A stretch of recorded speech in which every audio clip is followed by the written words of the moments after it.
Museum was, the James Ramage Museum was mentioned in the Hollow Ground magazine of the Civil War Preservation And I've still Trust. got 2 or 3 of them in my box over there if somebody wants one. So our great local Civil War between the states history park is in the lists of Civil War preservation sites. So we're not being overlooked. Also, another thing, depending on how people feel, today is the 150th anniversary of the assassination of President Lincoln, and some of us will mourn, and other people say it was long overdue, depending on what your politics are. But nonetheless, it's noteworty to commemorate Why what don't happened. you lead us in a brief prayer? Nope, sorry. You, sir. But praying for John Wilkes Booth and for President Lincoln, sir, please tell me. Oh, would you? Lloyd. I'd be disappointed if you were praying for. Yeah, I would be too. I might go home and never come back. You okay? Actually, some people think Jefferson Davis was a British. Terrible. I got this off Google, 3 or 4 pages in here about the Battle of Mill Spring. Like I was saying before, it wasn't a Gettysburg or a Shiloh, but it was very important very early in the war for Union morale that they got a victory, and they turned this into basically what Gettysburg ended up. That Haffendorfer got this many pages out of the battle's a miracle. It's about 4 or 5 hours long, maybe a total of 20,000 people fighting. And I'll get this thing started now if there's nothing else.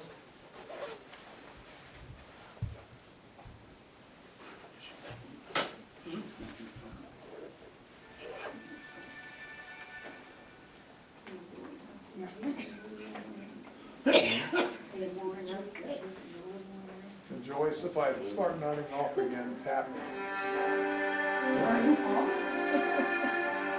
I have a tendency even more to fall asleep during stuff. Okay. If you start snoring, I'll run.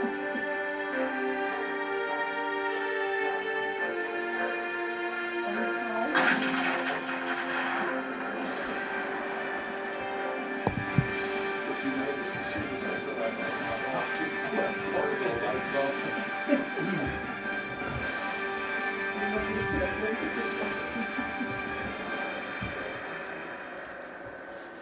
Hello, I'm Byron Crawford.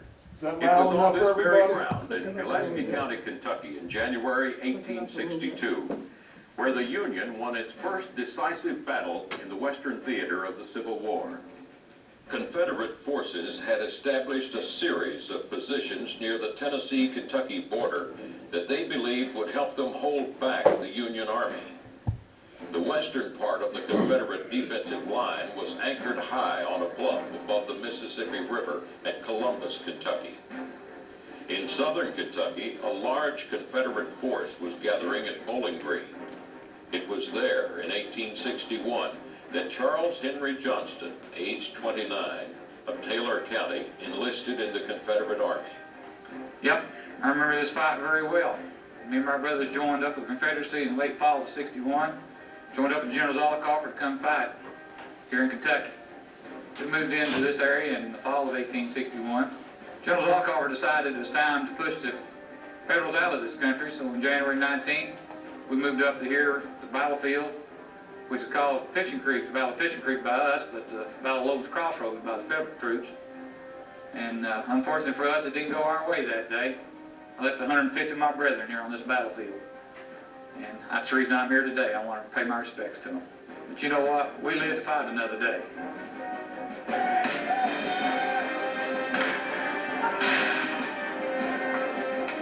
Hearts were filled and hearts were broken. Lives were changed and lives were lost. Dreams were battered, dreams were shattered on a hill near a mill in Kentucky.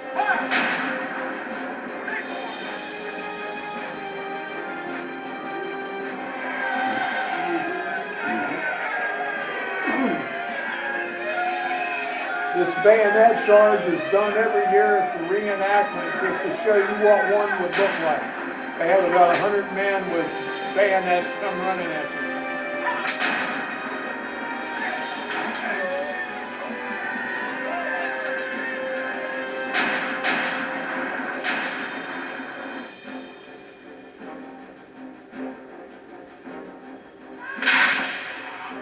One month after the fall of Fort Sumter in April of 1861, Kentucky's pro-Southern governor and pro-Union legislature reached an uneasy truce by declaring the Commonwealth neutral in the conflict.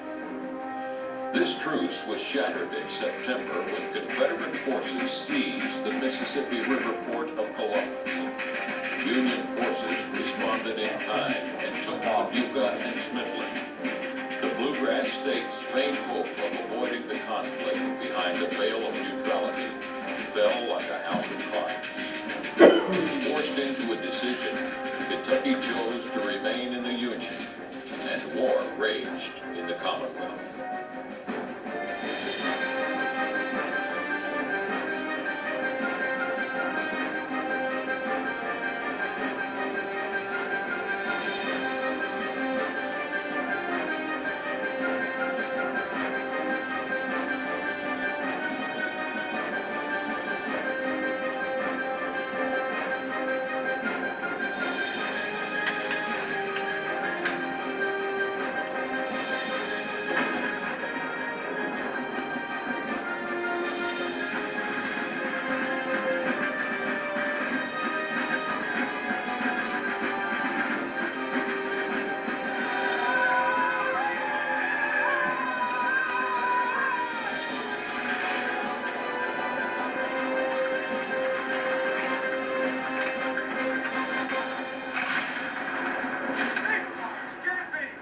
Recognizing the importance of securing Kentucky, the two sides jockeyed for position.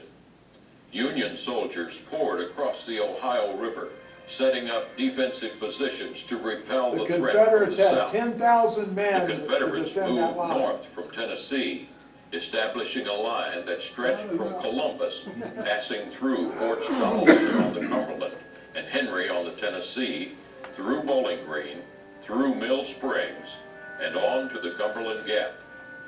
In the months to come, events would place four men in south central Kentucky: Union generals George Thomas and Alvin Schopp, and Confederate generals George Crittenden and Felix Zollicoffer. Thomas, a Virginian, remained loyal to the Union despite family pressure. He would command the Union troops at Mill Springs. Schopp, a native of Poland, served in the Austrian army before coming to the United States.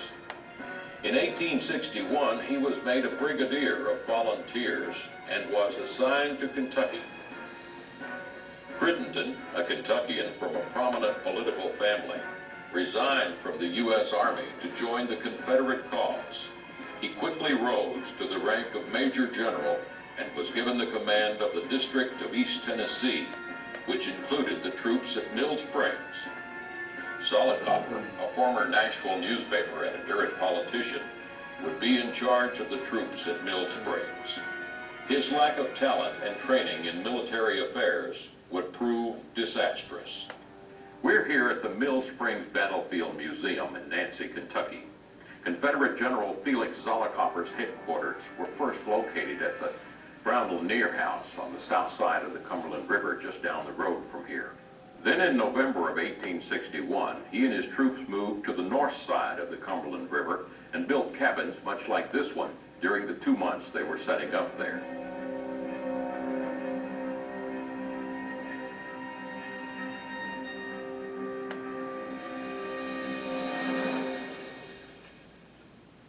I wasn't certain I could find my old cabin site again, but here it is, kind of washed in a little bit, but, you know, we came in here and took a lot of this dirt out and moved it up to the gun emplacements to make them higher, about 5 or 10 feet higher than the surrounding country.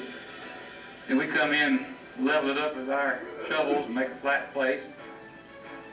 For us, we live in one cabin, so we build the logs up high enough, and then we use our tent for roof. It was easier to do. We had a fireplace in the corner. We do our cooking and everything, but you know, it would make nice winter cabins. kept it good and warm and toasty. And you know, being the first part of the war, I mean, I had an old steamer trunk full of clothes from home. I had a big great coat, and of course I had to leave all that behind. I wonder what Federal's wearing my good coat now up in Minnesota or Ohio somewhere, plowing the fields in more than likely. The memories. In late November, after surveying numerous other locations, Zollicoffer chose to set up winter quarters in Mill Springs on the banks of the Cumberland River. From this advantageous location, he could receive supplies via the Cumberland River from Nashville, while the local grist mill and rich farmland provided more than adequate food for his men and forage for his horses. The western half of Pulaski and Kentucky are, I learned, comparatively good counties for substance and forage. If I can find a good position on the Cumberland for hunting in winter, I hope by scouring the county on the north bank down to Brooksville occasionally to command the river and draw supplies from Nashville. Felix Zollicoffer, November 20th, 1861. Zollicoffer made a fatal error in judgment early in December 1861, moving most of his army to the north side of the Cumberland River, to Beech Grove. While the river offered protection, it also served to trap his men on a peninsula. When ordered to move south of the river, Zollicoffer told his superiors that he could not. On the north side, he was in a position to attack the advancing Union forces. Had he launched an immediate offensive, he might have been successful. However, Zollicoffer delayed, awaiting reinforcements. When General George Crittenden arrived on January 3rd, he found the Confederate Army still encamped at Beech Grove, despite orders to the contrary. The Union troops under the command of General Schopp camped at Somerset, Kentucky, only 9 miles from Logan's Crossroads, now called Nancy, Kentucky. Many more Union troops were on the way here from Lebanon, Kentucky. I'm glad to finally see this place, the fishing creek where the Federal troops crossed. I have to give the Federal troops credit. We didn't think they could get across this creek, get out to the battlefield, but General Schopp did the impossible. Got 3,000 troops across this creek by putting a rope across, and they just held on to it and come across. Made a difference in the battle because there's 3,000 fresh troops came in on our flank that we didn't know was even coming until they rolled us up. Wish this creek hadn't never been a lot deeper than it was, so they could have got out to the battlefield. While Zollicoffer waited, the Union Army was beginning to move toward his position. Thomas moved his troops out of Lebanon on December 31st and headed south toward Logan's Crossroads, 9 miles north of Mill Springs. General Thomas and his men struggled toward Logan's Crossroads. The weather was bitterly cold. It seemed that the rain and sleet and snow would never let up. The roads were a sea of mud, and progress was slow. I was in hopes of being near Somerset by this time, but the heavy rains have injured the roads so much that it will be impossible to say now when I can be in your vicinity. We have already been 3 days in making 16 miles, and our ammunition and provisions are far behind now. Probably will not be up by tomorrow night. George Thomas, January 13th, 1862. Thomas would not arrive at Logan's Crossroads until January 17, 1862. Crittenden thought that Schopp's forces at Somerset, though less than 10 miles away, would be unable to cross rain-swollen Fishing Creek to aid Thomas. Secure in this knowledge, the Confederates planned to attack Thomas at Logan's Crossroads. In spite of the difficulties and unknown to the Confederates, Schopp managed to cross the creek in force on January 18th. The crossing of Fishing Creek by our forces was one of the grandest and most imposing sights that I have ever witnessed.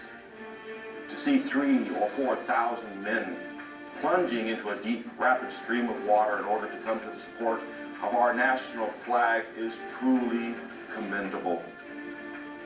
As the stream was completely swollen, a long rope was stretched across the creek and the ends tied to a tree on each side. The men plunged into the water and held onto the rope to keep them from being driven downstream. Chaplain Lemuel Drake, 31st Ohio Infantry. Shop's bold move finally united the Union force. The Union troops made their most vigorous stand along a split-rail fence much like this one near the top of a small hill. The Confederates, many of them using old flintlock rifles with wet gunpowder, made multiple advances and retreats along that fence. It's been 30 years since I've been on this battlefield. But, you know, it was just like yesterday. I remember every bit of this. The fight here at this fence, it's the most fierce fighting I've ever seen in my career. We attacked out of this ravine. I never got on this side of this fence. We kept trying to, but the Union just held the ground too much and we couldn't get them off of it.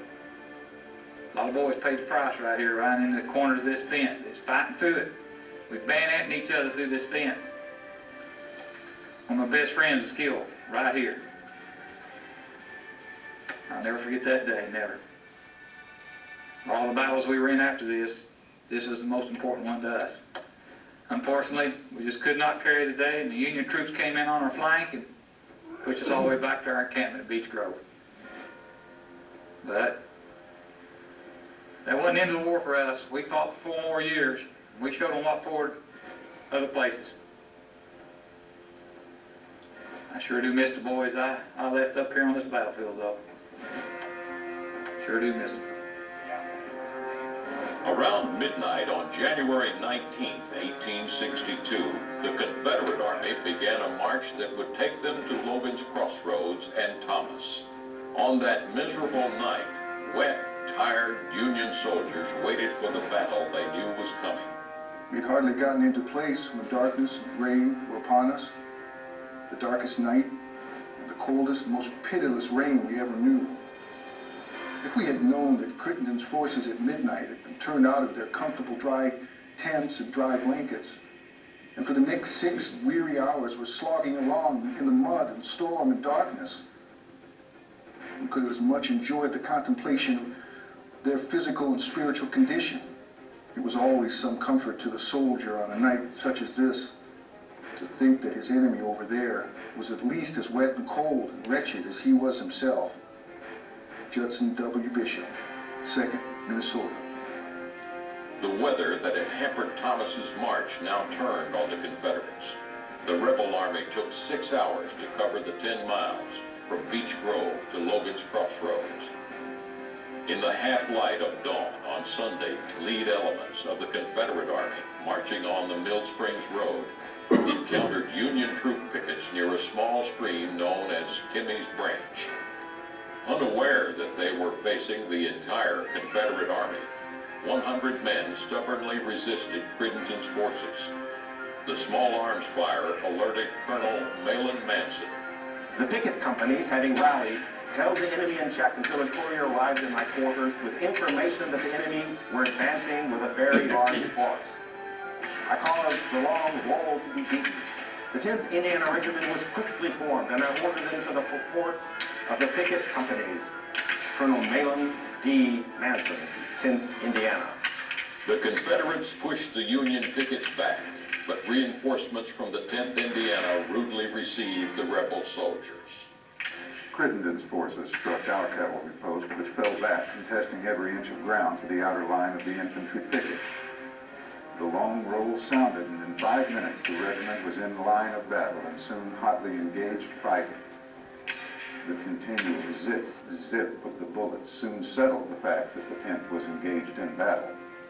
James Birney Shaw, 10th Indiana. The sharp exchange between the forward elements of the two armies killed any hope Crittenden had of a surprise attack. As the battle escalated, confusion increased, fed by rain, low fog, and smoke. The ravines and woods forced the combatants to fight on whatever open ground was available. As the contest became more general, the battle broke into 2 major engagements. The 15th Mississippi deployed on the west side of the road. They poured a volley into the Yankee ranks and then adjusted their line to the east side of the road. The fog and mist swallowed the rebels. The Confederate line tried to deploy and became entangled in a deep, wooded ravine, thick with underbrush. The ravine covered the Confederate movements and gave the Union soldiers time to regroup. The 19th Tennessee moved up to take the place of the 15th Mississippi, who moved to the east side of the road. The Federals fired at the Confederate lines, but were unable to see their targets. The balls began passing over our heads pretty fast with a zip zip, but they did not seem to be doing any harm, for they were 200 yards away on the hill above us. William Worsham, 19th Tennessee. A lull in the battle occurred as the sound of firing slowed and damp, cold air hung thick around the soldiers. Colonel Speed S. Fry of the 4th Kentucky, U.S., ordered his men to withdraw to a fence line to the rear. That simple rail fence became the scene of bloody hand-to-hand fighting as the two armies struggled for survival. As his troops were withdrawing, Fry ordered them to fire on Confederate regiments crossing to the west of the road. As the sound of the Federal volley faded away, a lone officer rode out of the fog and ordered Colonel Fry to cease firing. This tree stump, what is left of what is known as the Zully tree, is legend. By the end of 1862, the United States Congress established 12 national cemeteries, including the one here at Mill Springs, for, quote, soldiers who shall die in the service of the country. William Logan, for whom Logan's Crossroads was named, donated the land for the Mill Springs National Cemetery. In the early 1900s, a local 10-year-old girl named Dorothea Burke decided that it was unfair to remember the Union dead and neglect the Confederates. The Confederates had remained in their mass grave near a white oak known locally as the Zully tree because General Zollicoffer's body had been placed there after he had been killed. Dorothea decorated the Zully tree with an evergreen wreath. In 1910, on land donated by a Union veteran and his wife, a member of the Logan family, an obelisk and a stone marker for the mass grave was unveiled. At the very beginning of the fight, me and the boys of 19th Tennessee was firing. We took some firing from a right flank. Well, you know, after it's raining and wet that morning, and we fired muskets 2 or 3 times, the smoke stayed right on the ground. You couldn't see 30 paces in front of you. Sometimes not 10 paces in front of you. So we started firing that direction. Well, General Zollicoffer rode up and said, boys, you're firing on your own men, you got to quit this. And I said, well, General, we've been fired on, it's got to be Federal troops. He said, no, the 15th Mississippi's over there. He said, that's where I sent them. You boys quit firing. Well, we couldn't see anything, we didn't know, so we did what we was ordered to do, we quit firing, thinking we was firing on our own men. So General Zollicoffer and General Zollicoffer and 2 or 3 of his aides took off on their horses heading that way and went out of our sight because of the fog and smoke. A few minutes later, we hear a bunch of pistol shots and rifle shots. We never knew what happened.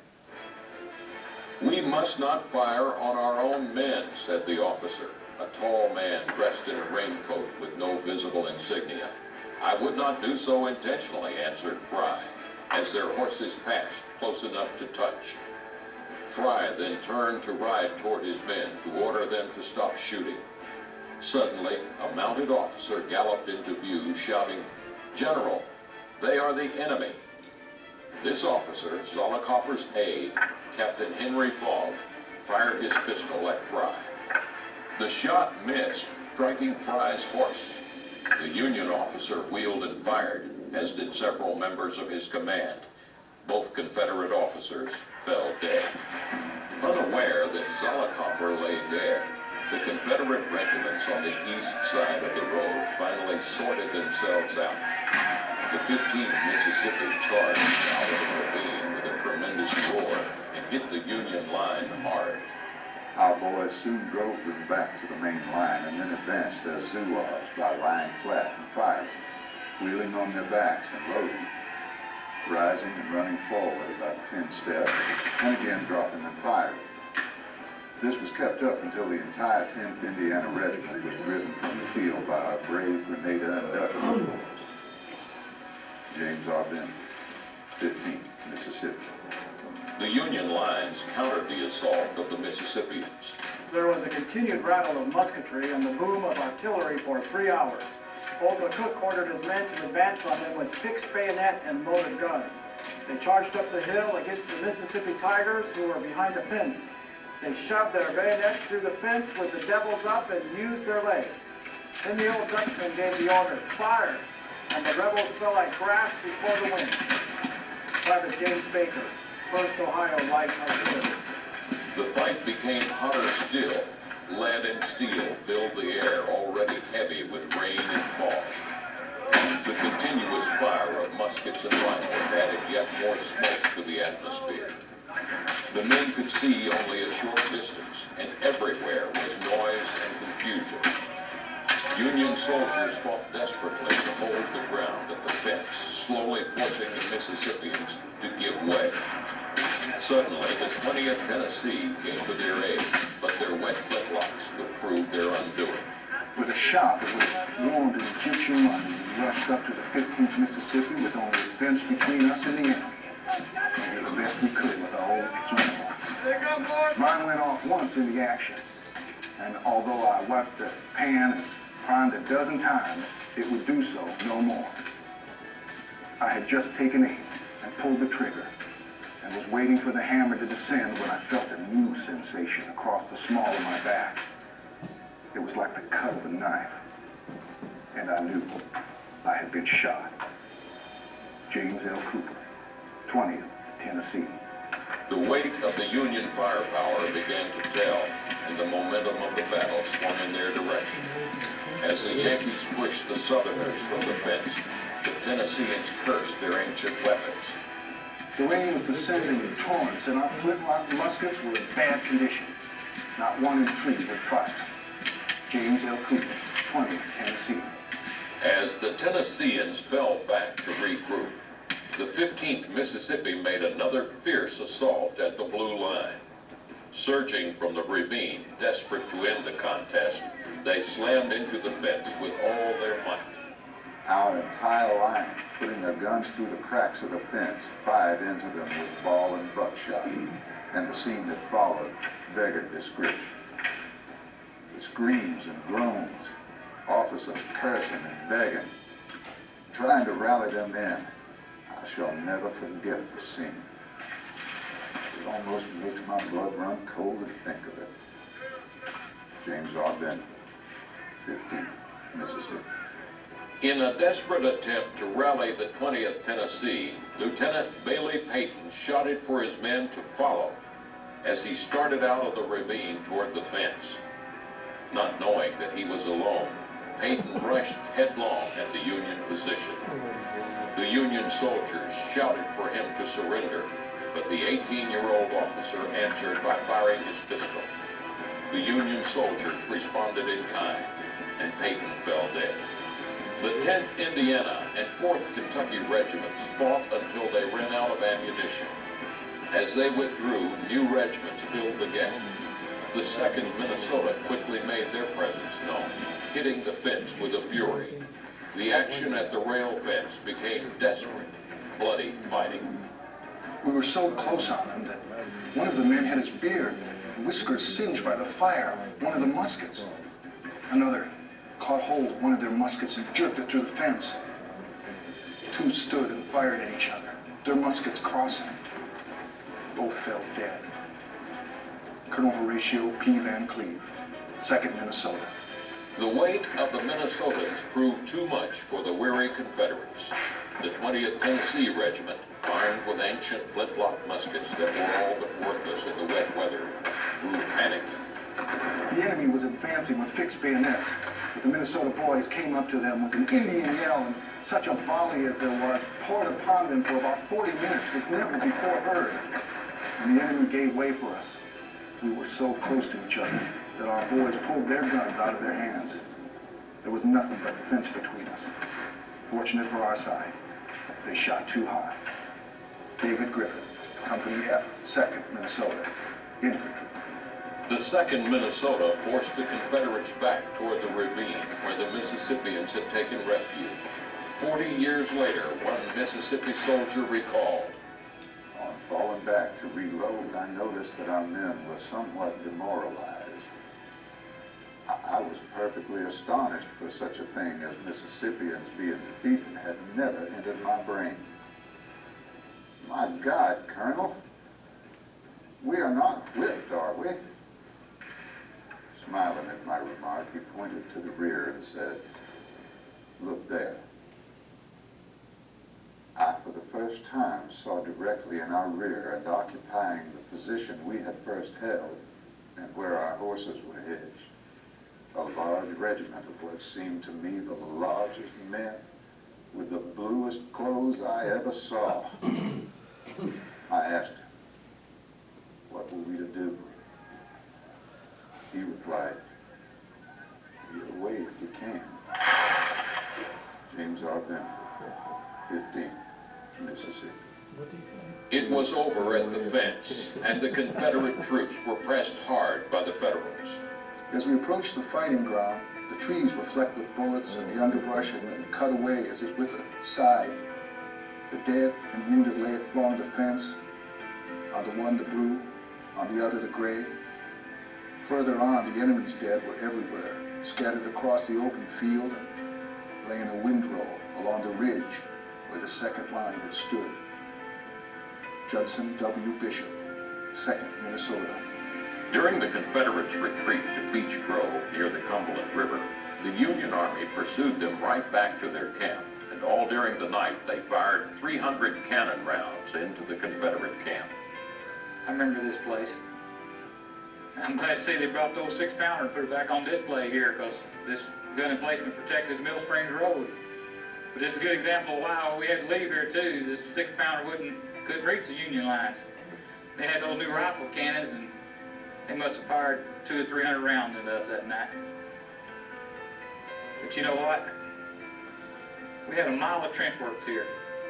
We had 4 of these gun emplacements with cannons all over. I believe if the Union had attacked us, we'd held our ground. I don't think it took us.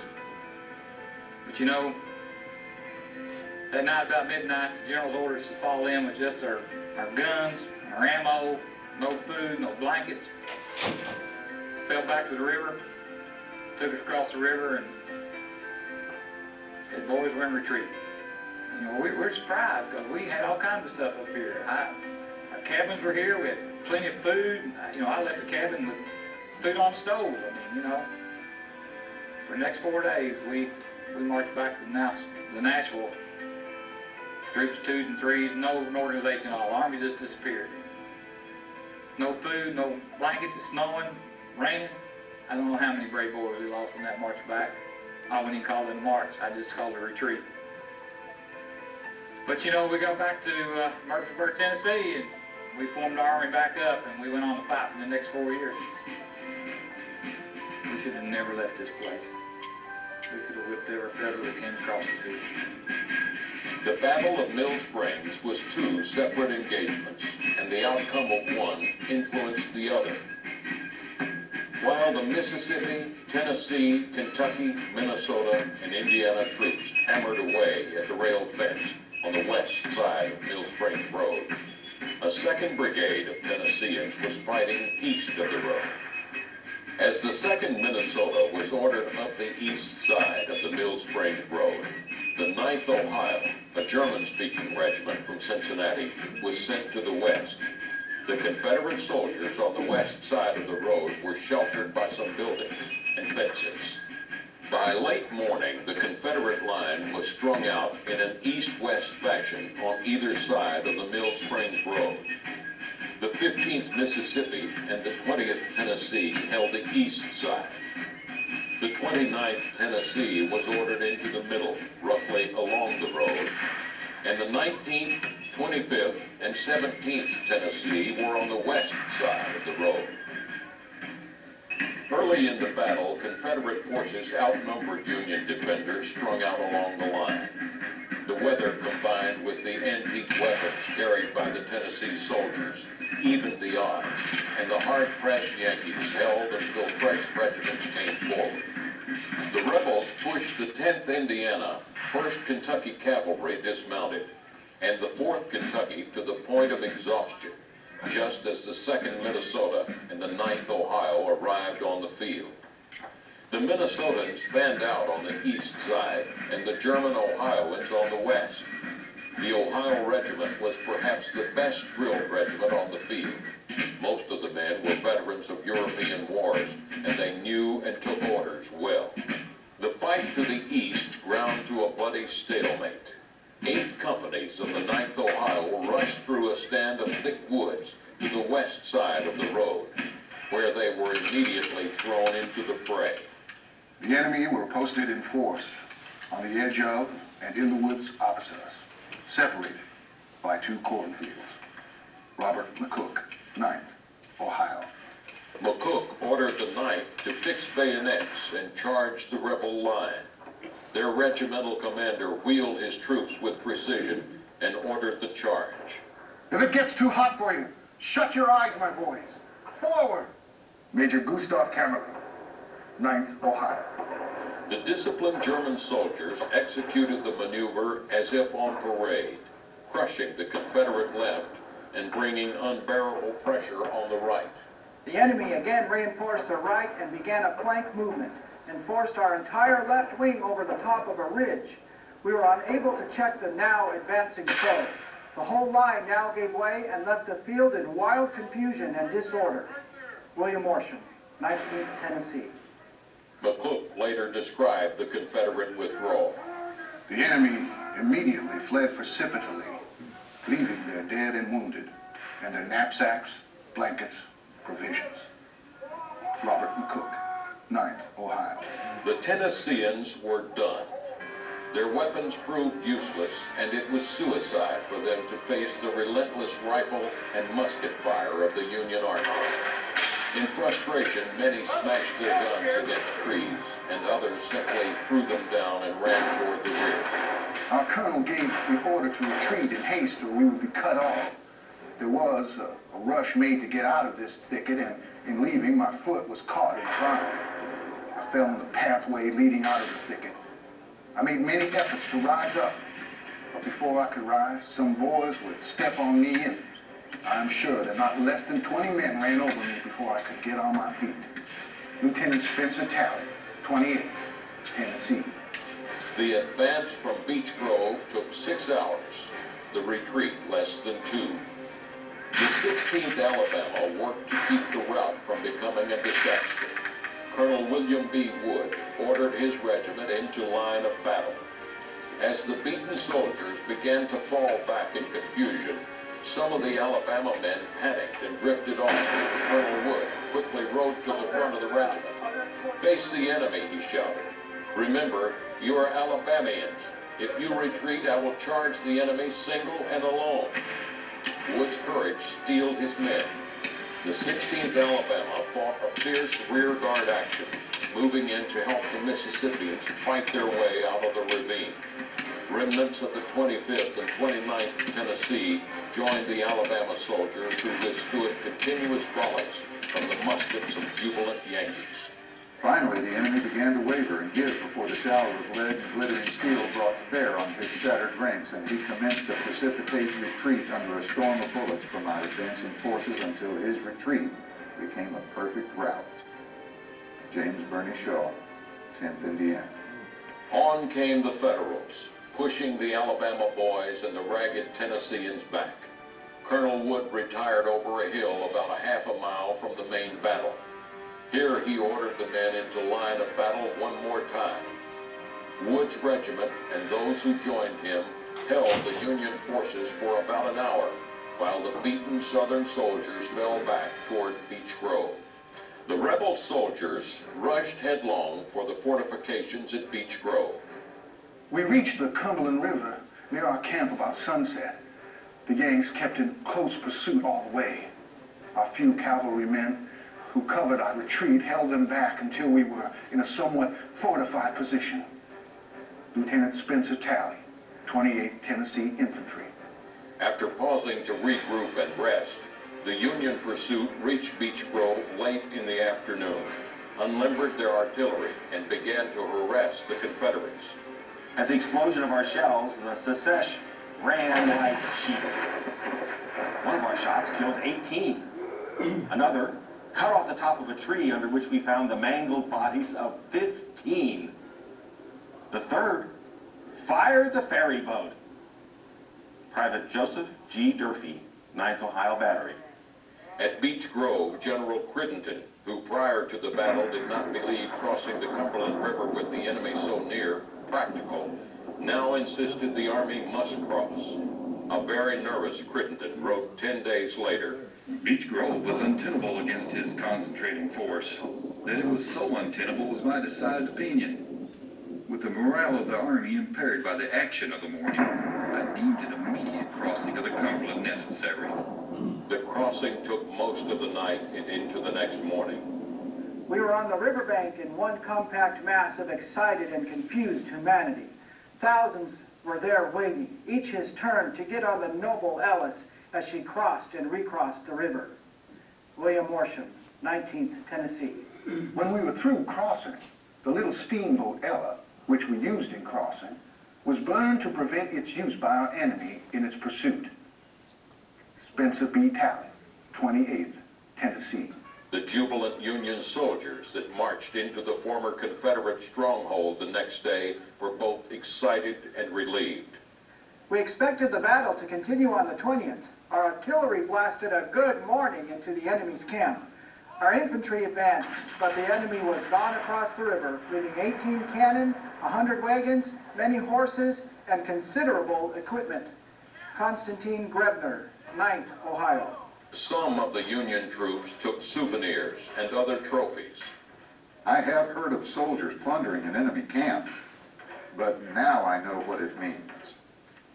We, the artillery, took the center, the infantry the right, and left wings. And in we went like a swarm of hornets, taking everything before us. Private James Baker, 1st Ohio Light Artillery. It's hard to come to this field today after 30 years and look at this peaceful surrounding and pasture fields with cows in it to remember what happened in this field 30 years ago. This field was strewn with cannonballs tearing up the ground, bullets flying, men on both sides dying and being wounded. We made our last stand right behind me on this hill, enough to slow down the Union troops and give our boys time to get back to Beech Grove to our encampment. Because if 16th Alabama hadn't stopped up there and give us time to get out, it would have been all she wrote. But you know, I put this sword on one more time for one reason, and that's pay homage to the guys that fought us this battle, and in that honor, I salute them.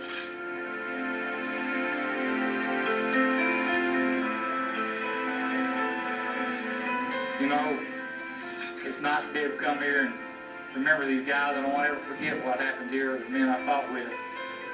But you know, after 30 years, it's time that we put this war behind us and get on with life and make our country a great country again. The Battle of Mill Springs was a decisive victory for the Union Army. It provided a much-needed morale boost for the Union cause, but the victory came at the very real cost of human lives. The Federal forces suffered nearly 250 casualties. Of those, 55 were killed or mortally wounded. The Confederate forces in defeat had over 500 casualties, including some 150 men who died as a result of the battle. A Union soldier described the battlefield after the fighting was over. The storm had passed and the calmness was restored. The scene of the conflict was sad to behold. The ground was torn up, and for a large space around where the fiery blaze was fiercest, the underbrush was peeled white from the many deadly missiles.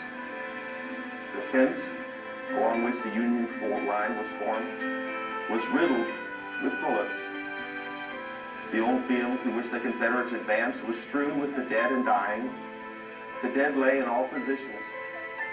Some lay on their backs with features stark and limbs rigidly exposed. Some were doubled up. There were delicate forms whose beardless faces showed tender years. Some had the horrid features of war still upon their features. Others lay in calm repose as if they were dreaming of loved ones at home. Easton Tarrant, 1st Kentucky Cavalry, United States. Those who survived the battle bore the burden of informing the families at home of those who did not. Albert Parker wrote emotionally of his brother's death. I am weary and lonesome and hardly know what to write to you. We have had a great battle with Zollicoffer's forces, but I am safe and well. Dear father and mother, how can I tell you? Samuel has gone to his God.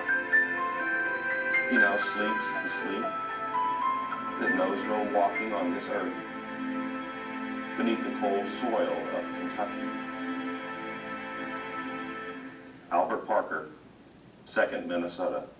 Others would forever remember comrades who had died on the field of battle and were left behind. Poor Charlie was dying when we laid him down. We can never forget the sad, anxious expression on his face as we left him in the last sad trial of the battle of life, dying alone, deserted by all, whom he thought were friends, left on the cold ground with naught but the cold rain to wash the sweat of death from his brow. William Worsham, 19th Tennessee. The Battle of Mill Springs proved to be the first step on the road to the decisive Union victory at Shiloh. Less than 1 month later, Union forces would capture Forts Henry and Donelson, forcing the Confederacy to abandon Kentucky and much of Tennessee. This began a Confederate retreat that would not end until the armies were in northern Mississippi. Here at the Mill Springs Battlefield Museum in Nancy, Kentucky, you can experience firsthand the events of that fateful day in 1862. You can visit the museum's changing exhibits, the National Cemetery, the Confederate Cemetery and monuments, and you can follow a walking tour of the actual battlefield or take driving tours of the National Historic Landmark. At certain times, you may even be able to attend one of the many reenactments on the actual battlefield where it happened. And if you're really lucky, you may just get a glimpse of Charles Henry Johnston. It's been really nice walking this battlefield again today. Bring back a flood of memories, both good and bad. This place needs to be saved. A park should be made here to... people won't forget what happened here. A place for me to bring my grandkids and their grandkids and their grandkids to know what their ancestors did. Because what happened here made our nation great that it is today. It should never be forgotten. The hills of Pulaski County, where now sleeps the history of the Battle of Mill Springs, has one hallowed ground, lined with the graves of soldiers from both sides who would never know who had won or lost the cause for which they gave their lives. But each year, visitors from across the U.S. and other countries come here to Mill Springs Battlefield National Historic Landmark to pay their respects to soldiers from both sides, for whom the battlefield at Mill Springs became their final resting place.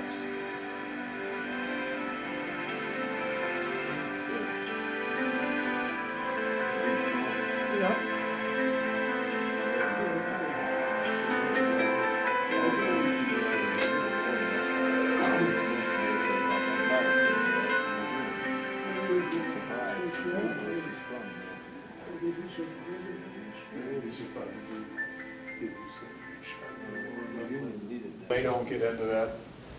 I'm sure there were, because a lot of the work that they talk about Oh, the They building, built the the building at building. Beech Grove, yeah. was probably done by some slaves. And the officers generally had, from their plantations, if they were a plantation owner, would have brought some help with them. Body servants. Body servants, cooks, tailors, personal valets, but no, they don't make a big mention of it. Well, I would say simply mentioning how many there were, their names if they know them. That would be appropriate, I think. Yeah. Yeah, this happened 3 months before Shiloh. So in 3 months, the rebel army vamoosed to Mississippi and then turned around and attacked Grant at Pittsburgh Landing. You know what, I wondered about this, Will, from studying the Civil War, all the wars. There really was no such thing back then as an MOS, which is Military Occupation Specialty. Everybody, according to that, was infantry or artillery, something. Or cavalry. Combat, right. I mean, the other people, the support people, like now in the military and for the last several years, it's been where you have a different job like motor pool or cook or whatever. That was all taken care of like by the slaves and they were the support group, the people that, everybody was strictly just in combat. Right. And if you have heard Jill Holden, you'll understand that there were wives and Yeah. other women with the Right troops. along with them, yes. Some dressed as men even, and they didn't know they were men until they... But like I said before, during the movie, they showed the bayonet charge. That was pretty neat what they did. They took a company of Confederate soldiers, lined them up the way they would line up, and they charged the audience to give you a good impression of how it feels to be charged by a bayonet. Now, if it had been the 9th of Ohio, they might not have stopped when they got to where the spectators were.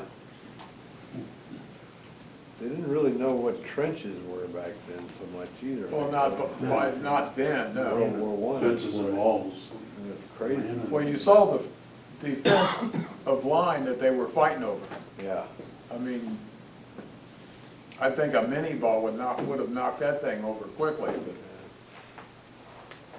You know, I was kind of surprised, there was only 150 casualties on the Union side. The way they were shooting at each other, you thought there would have been a lot more. Oh, yeah. But if you read this guy's book about the Battle of Wildcat Mountain, you know how good a shot most of these guys are, supposedly. I mean, they're feeding their families with their rifles. Yeah. They Especially fought, the Southerners. they fought for 12 hours and killed 15 people.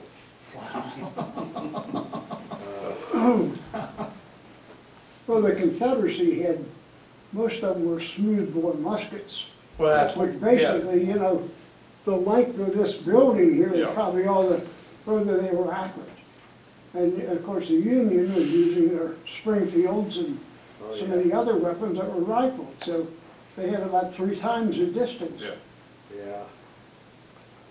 I would imagine there's lead all over that battlefield down there. Yeah, and again, you can't go looking for it. No. They've The same banned way it. the Battle of That Richmond. stream in January. Yeah, that's one of the impressions I got. Oh, you want me to do what, sir? And the desertion rate was something too, wasn't it? We went, A lot of was it, out there like, last year, when they started moving off the field, when all the chaos that was going on, a lot of them fled, went totally deserted from the battle. Oh, I'm sure. I mean, but it's interesting because they were closer to home, it wouldn't be like modern day soldiers and sailors. They were closer to home, they could just go back to their farm or wherever they went back to. Well, they'd go back to their farm and work and report back, but Yeah. But the punishment was pretty severe if they caught you, they shot you. Yeah. I went to one of the reenactments down at Red Badge of down at Perryville, way back when, now A few times. it's huge. They had the national convention there right after the Burn series. And there was a good 1,000 troops on each side. And they had 12 cannon on each side. And it was pretty neat what they did with the cannon. They lined them up and they had them fire on the minute. Boom, boom, boom, boom, boom. 2 or 3 times to give you a good idea of what that must have sounded like. Well, that's the way they actually fired the cannon. Every other one they would fire while the other ones were loaded. And you notice the Confederate flag that we're using there, it was the 3-stripe Stars First and bars. National flag. It was not the blue X on red battle flag the we're battle familiar flag, with, right. but they're at Mill Springs that we've been using the First National Confederate flag. Yeah, the other one hadn't hit yet. But, yeah. And then in the actual screws line, like every other one would fire, and they actually had a pass back when the guys were loading while the others were shooting, and, He took the guys that could load quickly and handle yeah. them. And as you can see with the lines, you probably didn't have to do much aiming. You did, Well, the way they were firing, all the guns were being discharged at one time. yeah. There wouldn't have been much time to, Well, the first shot Save would have yourself. been as a Yeah. volley, and then the second line would have fired, I would but think. you gotta understand, that's why I got out of the service. And We they went would out to move the up. rifle range, and the guy said, fire at will, and I didn't want any part of that. No matter what his name was, No, I'm not gonna hang around for that. All right, Will said he shot the sergeant. Well, that area of the country had to be interesting too, about the civilian aspect of it, who was rooting for who, just like I know this area was really messed up because. Well, these people- it was messed up there because you would have farms side by side, Yeah, and I don't know who got the book about monocracy. You did? It reads the same way.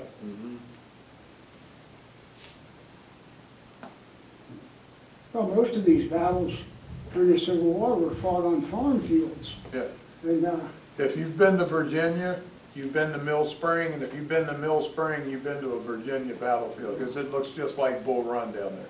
Not as open and airy, but as hilly, and of course you saw the streams, and it should have been to the Confederacy's advantage because they were farm boys primarily and they knew how to use a rifle and whatnot as opposed to, say, the northern boys, which were more industrialized. But, yeah, but like Larry just said, if you've got a rifle that can shoot a well, yeah, 200 yards, and I got Yeah. one that can shoot 50 yards, yeah.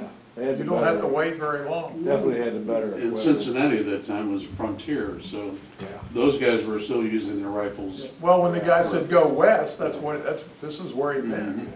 Cincinnati You was. did hear the remark that he made about the German Yeah. regiment Yeah, from German, Cincinnati. yeah. I find that pretty neat.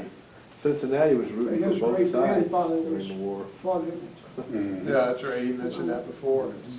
I think Mr. Tolzman, who's written so much about German-American history and Yeah. since he claims that they gave a Germanic war cry as they were fighting in battle. Now, Really? how does he know that? Probably beer. Well, it's I think it's documented in We Were the Ninth, Oh, okay. written by a German, one of the German soldiers and officers. What was it? We Were the Ninth. Yeah, Okay. so some. But they were saying that in German, so if they Yeah. hollered anything, They it would had have been a some Germanic German war I think you cry. were got one of them books, didn't you? Yeah, well, second book. Yeah, But I think got you that were one, with them, I yeah, read. we got autographs on it. That's interesting. Well, it's like the superior Yankee weaponry, the longer range cannon, the percussion cap, muzzle loaders that could fire in wet weather. It was simply a matter of the Union using its superior technology, Plus you're- getting its act together, bringing superior technology to bear, but it took them months to get themselves Well, organized. they had to get at least adequate leadership to guide the superior firepower. And the factories making the guns were in the north. Yes. The blockade was keeping them from the south, coming Yeah. from Europe. Yeah. I do recommend this book. I mean, if you got about a month, take it and read this thing. Well, does it cover the overall campaign, like Middle Yes. Creek and the other battles yeah. that took place around? Yeah, Haffendorfer does that. He's written probably a half dozen books about battles in Kentucky. He has one on the Battle of Richmond, which your buddies didn't like at all, but I found interesting. That was a very bloody battle, and those Union troops were not even fully trained. I think They that's just where they got got the idea slaughtered. for Yeah. running in the marathon, because those guys ran from Richmond to Mason. Most of them didn't get the run. Right, They were on the ground before that. Well, he also wrote a book on Perryville. yes, on That's Perryville. pretty interesting, yeah. yeah. It's written the same way. If you've ever read a Tom Clancy novel which describes not just the color of somebody's socks, but the pleat, the fabric, that's the way this book is written. When was that written? Well, I had- Was it a period book, or? No, it's a more, in fact, this one, that tells you about when it was written.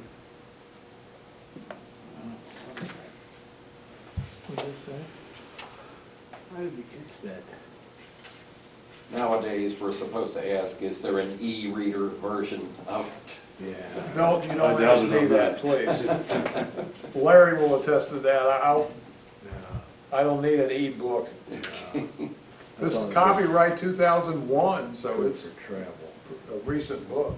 Those are good for travel. That's what they're- And I met him there. He said he was asked to write another book, and he knew a little bit about the Battle of Mill Springs, so he went down there, watched the reenactment, and wrote the book. That's a lot of book for that. Well, that's what I was saying, for I agree with you.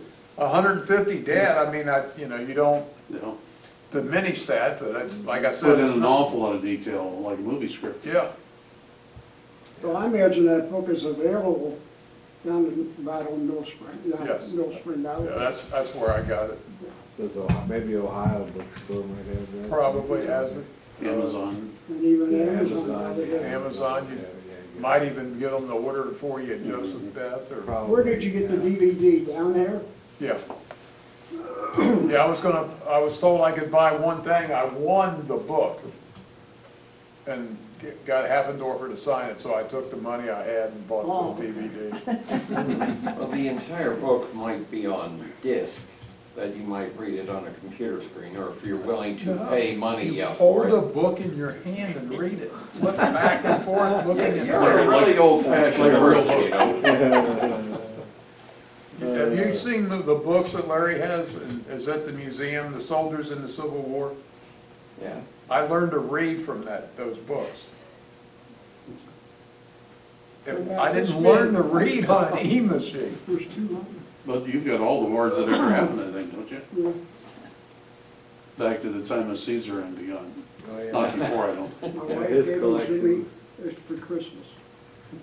He's even. Tell him the rest of the She knew story, how to which I keep you love happy. that. What's that? What she paid for them. $20. Isn't that amazing? Well, she gave them to me in a shirt box, or in a suit box at Christmas time. I thought, I don't need another suit. And I went over and picked it up. I thought, if this is a suit, it's got lead in it. Have you seen the books we're talking about? You ought to have a meeting in Larry's house sometime. Could you do that? You've got an awful lot of stuff, but it's a museum in itself. Yeah, it Yeah. is. If you ever had the privilege of going to Mr. Jett's house, back in the 1980s, I and some other college students, he was kind enough to let some college students, be included, visit his house. Who's Mr. Jett? Do you remember he used to imitate John Hunt Morgan? He's passed on now. Who's from Covington, wasn't Yeah, well, Fort Thomas, I think. Well, we don't know John Hunt Morgan's dead, but you're talking about Mr. Jett. Well, he John was Jett, a he used to- impersonator. He was in our group, and I'll show you some pictures of him. He looks just like John Hart Morgan, and as a matter of fact, he thinks he was reincarnated. Well, his house had an excellent collection of books, antiques, beautifully decorated, as really a Civil War library and museum, and he was the living embodiment of John Hunt Morgan. It was really kind of him to let college students come into his home like I that. wonder if his wife Nesta still living. Good question. Yeah, He they was a actually grand did old a- man, a great reenactor. Who was it, Jett? John John, Jett. I guess John Jett Sr. Okay. His son served in the Army for about 20 years. His son was a classmate of mine, a diehard rebel, that kind of thing, who then goes into the U.S. If Army that was as a John Hunt career. Morgan, a diehard rebel would be a good assumption to make. Well, John Jett Sr. it was back during the Civil War centennial. The Kentucky map had a picture of him on it. Yes. Remember it? Like to have one of them. I have one at home, I'll show it to you. But he looks just like John Hunt Morgan. As a matter of fact, we used to teach a class out at Thomas More College. And it was him, myself, Patton, and Fred Martin. Yeah.